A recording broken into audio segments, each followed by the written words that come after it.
I'm Aaron Nagler. I'm here with Don Banks, breaking down the 2016 NFL Draft for the Cincinnati Bengals. Now, Don, this is a team that brought back Marvin Lewis, re-signed 7 of their own players after a epic collapse, I think we could categorize their playoff appearance against the Pittsburgh Steelers.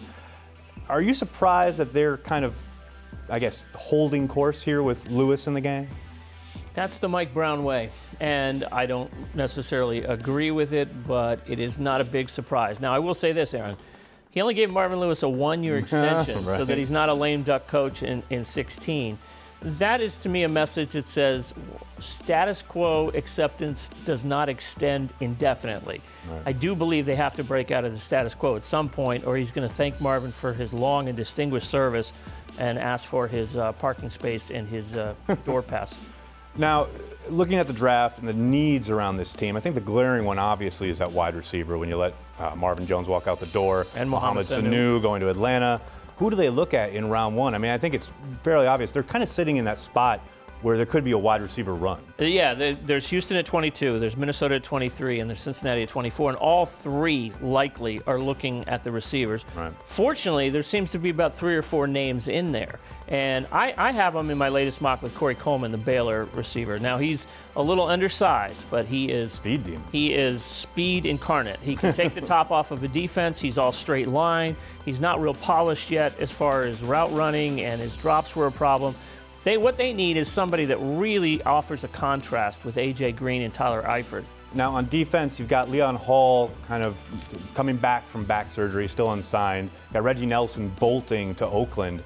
Is that something they could look at in the first round, or do you think they wait and maybe look at day 2, day 3? Yeah, I think it's more likely day 2 or day 3. I think they need depth at both safety and cornerback, but I think it's a little bit more pressing at the safety position. They need Sean Williams to really step out of a reserve role and prove that he can handle a starting safety role.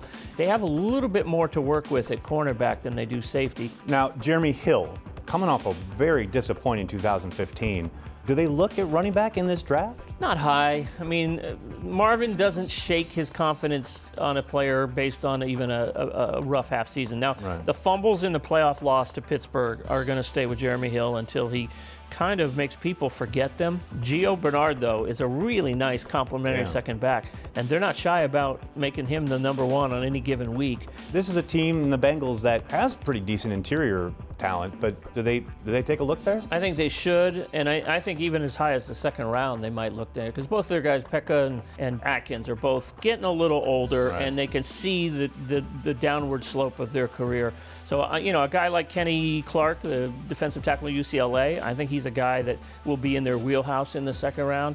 But yeah, the depth is so good, you might end up getting a guy you had a first-round grade somewhere in the lower reaches of the second round where Cincinnati is picking. Absolutely. Well, there you go. Don Banks breaking it down for the Cincinnati Bengals in the 2016 NFL Draft. For Don, I'm Aaron for SI.com.